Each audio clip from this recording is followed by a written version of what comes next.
Thanks for listening to the Tech Tools for Teachers podcast, where each week we talk about a free piece or two of technology that you can use in your classroom. I'm your host, Shanna Martin. I'm a middle school teacher, technology coach, and personalized learning coordinator for my district. And I'm her husband and the only producer she could book, Fuzz Martin. So clever.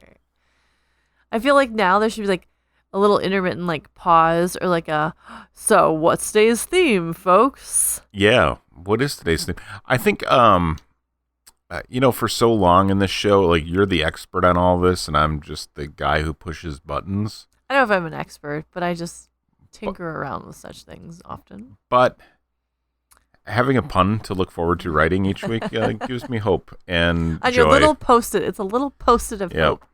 I would also like to point out, for those of you who have been listening since like way back episode 1, because today, by the way, P.S., episode 91 today. 91. What? You used to make fun of me being a technology coach / teacher, and I would have all these post-its lined up on my Mac to talk about the podcast for the week, and I have deviated from such things, and I don't use post-its anymore. I use the Trello board, and then I talk about stuff. And I'd like to point out to everybody out there that guess who's got a Post-it stuck on your computer right now? See? I'm using my computer for other things at the moment. And that is to record your podcast. Yeah. I just felt the need to point that out because you always teased me about my Post-it notes, and here you are using one. I have another Post-it note that I'm going to just read right now so I can get rid of all of these Post-it notes because you told me to write this down. I know I did. Just a note to any of you who use Google Tour Builder, that service will be going away on July 15th, 2021. Google is shutting that down and driving you over to Google Earth, right? Yeah, in Google Earth. So they've made it interactive. So I was always a big fan of Tour Builder. And to me, Earth was a little hefty and it would slow things down. But they've definitely made huge changes where you are now able to interact with Google Earth and you're able to create like interactive tours within Earth. And so you can take all the tools from Tour Builder, and Google Earth has like a project section now where you can create interactive projects with it. So similar functionality-ish. Yes, it's actually a cooler version now of Tour Builder. Okay. So they've kind of pushed out Tour Builder. They're kind of like weaning out Tour Builder. Yeah. And they're adding all those features. They're already in Google Earth. I've switched over this year with the projects that I usually did in Tour Builder. I had the students start using Google Earth, and it works great on Chromebooks, and the kids are able to do everything they needed to with no issue. So very good. Yeah, so let's just note to everybody out there. You can still export and download your tours right now. And do it now before you lose them. Yeah. If you want to keep them.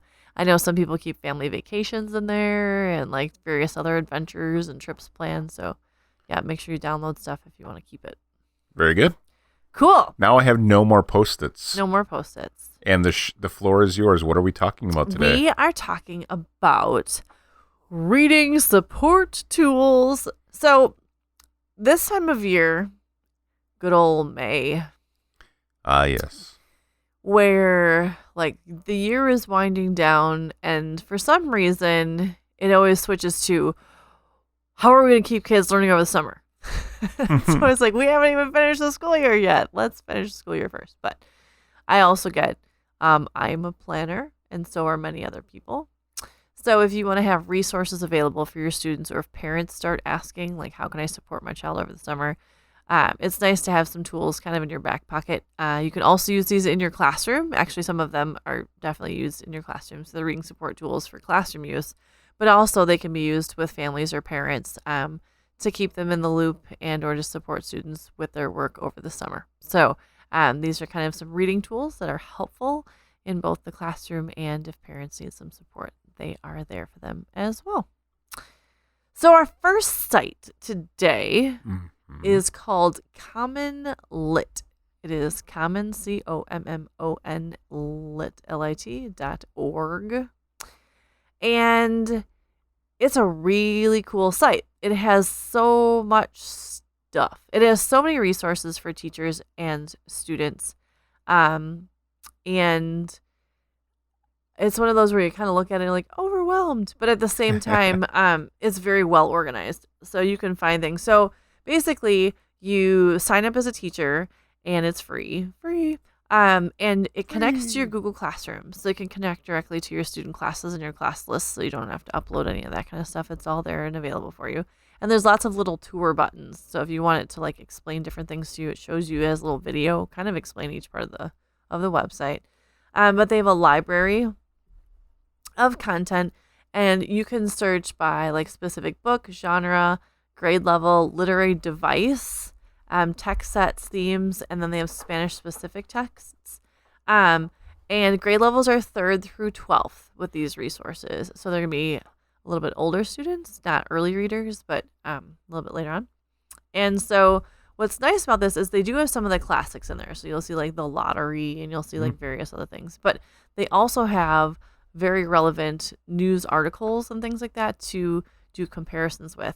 So when you go to search something, like if I clicked on 10th grade, I could sort it down by genre or theme or literary device if I wanted to, or you can just look. So they have short stories, they have science fiction, they have opinion pieces, they have non-prose, they have poetry, they have like I said, informational text. There's just so many different options.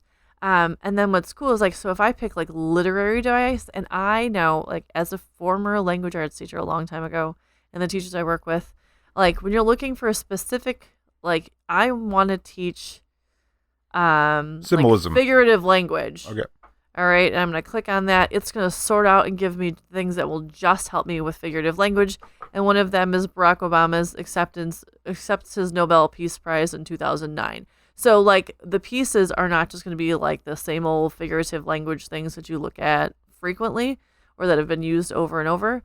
Some of that is in here. So there is like Mark Twain in here, and you have classic pieces, but they also have options for newer pieces of work as well, which is kind of cool. So if I can click off figurative language and I want to look at mood, so I can click on mood, and then I have various short stories. I have poetry. So it's kind of cool. There's just a lot of options and a lot of choices. So you can pick the grade level you want to teach, and then the topic you're teaching, the theme. You can pick text sets.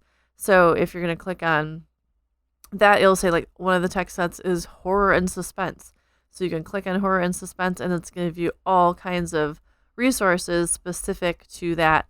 And then what's cool is once you open something up, so I picked the good old Raven, good old 1845. Not like things have been written forever, but once you pull up the piece that you want students to read, you have the option to assign it in Google Classroom. You can download the PDF. You can share it via like email, Facebook, Pinterest, Twitter. You can have a student preview. So what would the students see when they get this piece of writing and when it's assigned to them? You can also, which I really appreciate, is it translates. So you can translate it to pretty much any other language. So you can translate it like into Spanish if you need to, or French or Polish or Portuguese or any translation you may need for your students, which is really appreciated. And they also have a read aloud version for some of them in English, and some other, it depends on each piece of writing as to what they have the audio in. But it's really kind of cool because then you could read it to your students, they can read it on their own, they can have it read to them, you can change your font sizes. And then there's also activities that you can go with it. So there's guided questions, there's an annotation tool, there's assessment questions. So along with all of this, there is a ton of resources. There is a little note that if you go through the assessment questions and you want to use those, that please not to share them online, so that way students aren't going to use assessment stuff to cheat online, which I appreciate the little like notation, like other teachers use this too. But there's just so many options. There's paired texts that you can pull up with topics. There's related media. So then you can connect it to like so I'm still in the Raven, and then they have like a short film about the Raven. And then they have a parent guide, which I appreciate because it does do 3rd through 12th grade, that if you're going to do, some of the younger students, you might need to send stuff home with parents. Or again, we talked about like summer, parents want to help their students. This also has a parent guide as well. There's also like assignments that you can put along with it. When you have your digital class like loaded in, there's just a whole lot of information and topics that we cover regularly. There's a whole section on the Holocaust, which now that I'm teaching social studies would have been really helpful here a week ago when I was teaching. But they have like Irish literature and heritage, and they have Jewish authors, and they have science of the body, and they have Russian literature, and they have the Cold War, and they have just so many different topics and text sets available, both fiction and nonfiction. So there's just a ton of stuff that you can use. You look like you're reading over there. I was reading, I was just like going through the, like when you click into an article and they have the different footnotes and stuff, and then they have the little guiding questions, and they're actually, they're not easy. They like make you think of the context, which is why it looked like I was deep in thought, because I was reading The Phoenix Bird from Hans Christian Andersen and taking the quiz, and it's you have to use context clues to come up with the answer. It doesn't say like the bird was on fire. Like, what describes this bird? It was on fire.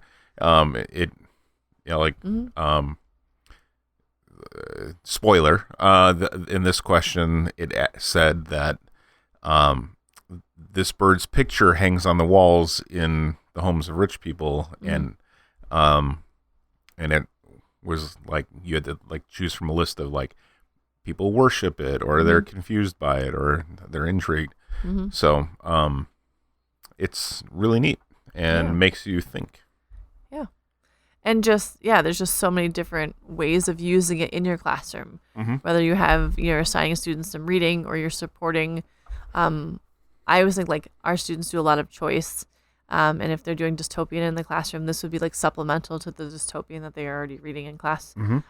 Just another set of tools to use, and a lot of resources, and very well organized. So if you need something quick, or if again you're supporting students, maybe some of your students are struggling and they need a little extra, like maybe a short story version of something you did in class to support what you're already teaching.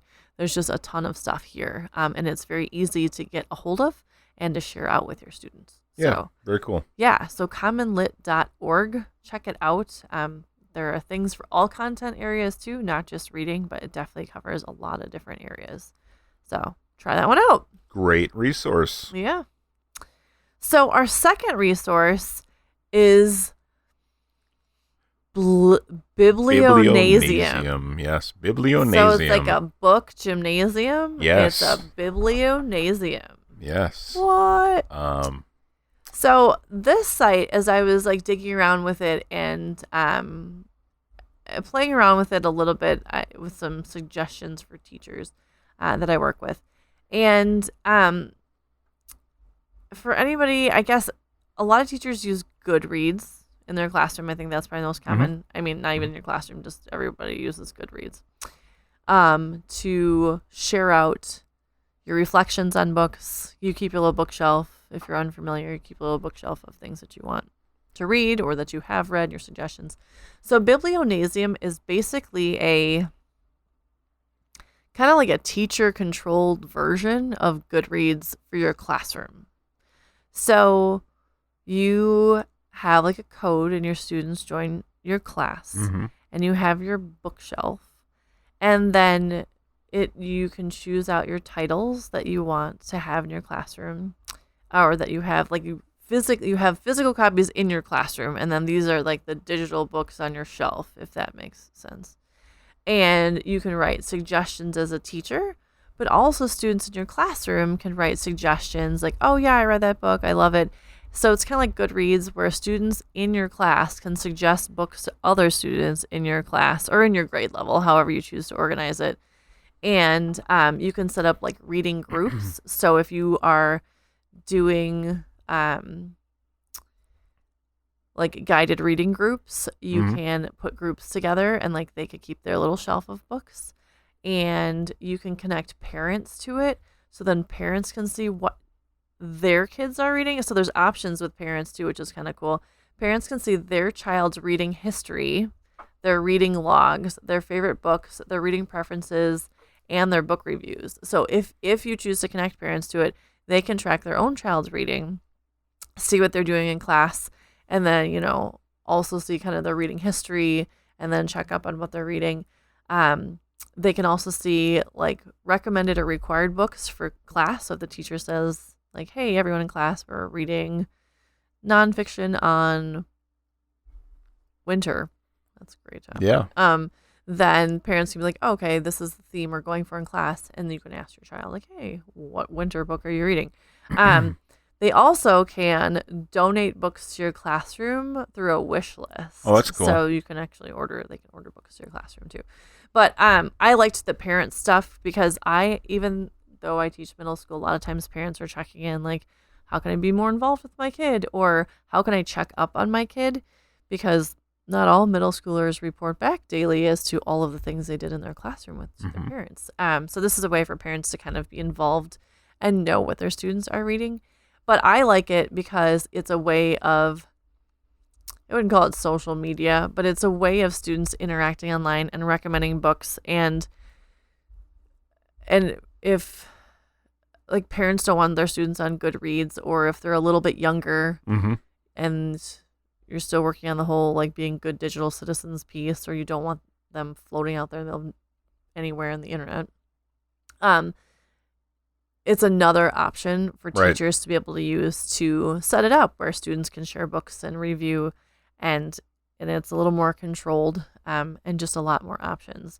So this one is definitely, it's K-8. Yep. I would even say probably K-6, but depending on your situation in your school as to like control of stuff.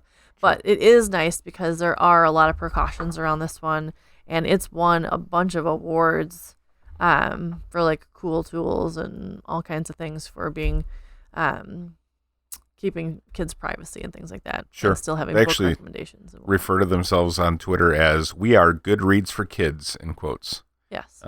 With teacher tools. Yeah. Well, pretty cool.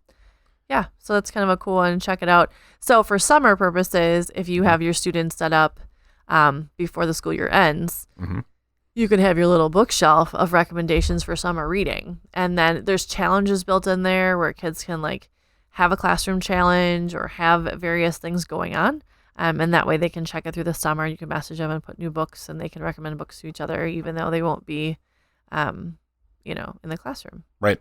So, yeah. Cool. Biblionasium. Biblionasium. Yeah, check it out. Awesome. And our last one, I'm just throwing out there. We're not going to dig into it too far, but just as another teacher resource, especially, I always think this time of year, my student teacher has left me, and she is actually in another placement now.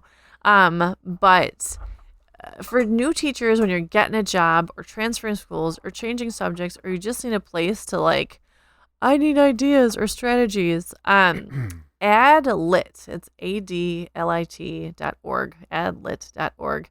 All about adolescent literacy. So resources for parents and educators and kids 4th through 12th grade. So if you're looking for some common core ideas, if you're looking for reading strategies, if you're like prepping kids for the ACT, or if you're like, P.S., you're going to teach high school this year and you need how to set up more academic rigor in your classroom. Those types of things, they're all addressed here in adlit.org. It's a great refresher if you're like, oh yeah, like I remember doing that a while ago, or oh, I should bring that back kind of stuff. But just like basic setting up like research and reports and helping students navigate various things when it comes to testing or when it comes to readiness in various areas.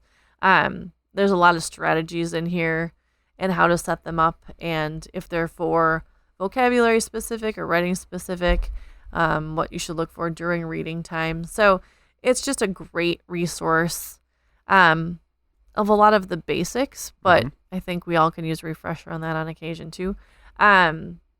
And there's new stuff in there too. It's not like old school. It's updated, and there's a lot of just information in there. So adlit.org, if you get a chance, it's a great resource for just working on daily classroom things that sometimes we forget about or we kind of get away from. And there's a lot of information to check out. Very nice. So those are all of our reading support tools that are helpful in the classroom, but also, setting up for that good old summer break we got going on. Sliding into the end of the year. I know, we can see it. It's almost there. Here we got about 3.5 weeks. It's going to go by so quickly, and also it's going to take so long. Right now, it still feels so cold outside that it doesn't feel like... It feels like March yet. Yeah. Here. In good old Wisconsin. Yeah. We had to bring the plants in tonight. Oh, yeah, there's a lot of plant babysitting. Remember that big old garden we talked about last week? Yeah, it's still sitting empty. And it will for another couple weeks. Yes. So the plants come into the garage at night and go back out during the day. Nice and comfy little shelf in the garage. We do what we can. So anywho, make sure you're all taking care of yourself. Yes. Be healthy. Thanks for tuning in. This has been the Tech Tools for Teachers podcast. If you ever have any questions, you can find me on Twitter @SmartNWI. And if you want to get more information on the links to the technology discussed in this episode 91, visit smartandwi.com, or you can visit me on Facebook. New episodes each week. Thanks for listening. Go educate and innovate. The ideas and opinions expressed on this podcast and the Smart NWI website are those of the author, Shanna Martin, and not of her employer. Prior to using any of the technologies discussed on this podcast, please consult with your employer regulations. This podcast offers no guarantee that these tools will work for you as we've described, but we hope they do, and we hope you have a good week. We'll talk to you next time on the Tech Tools for Teachers podcast.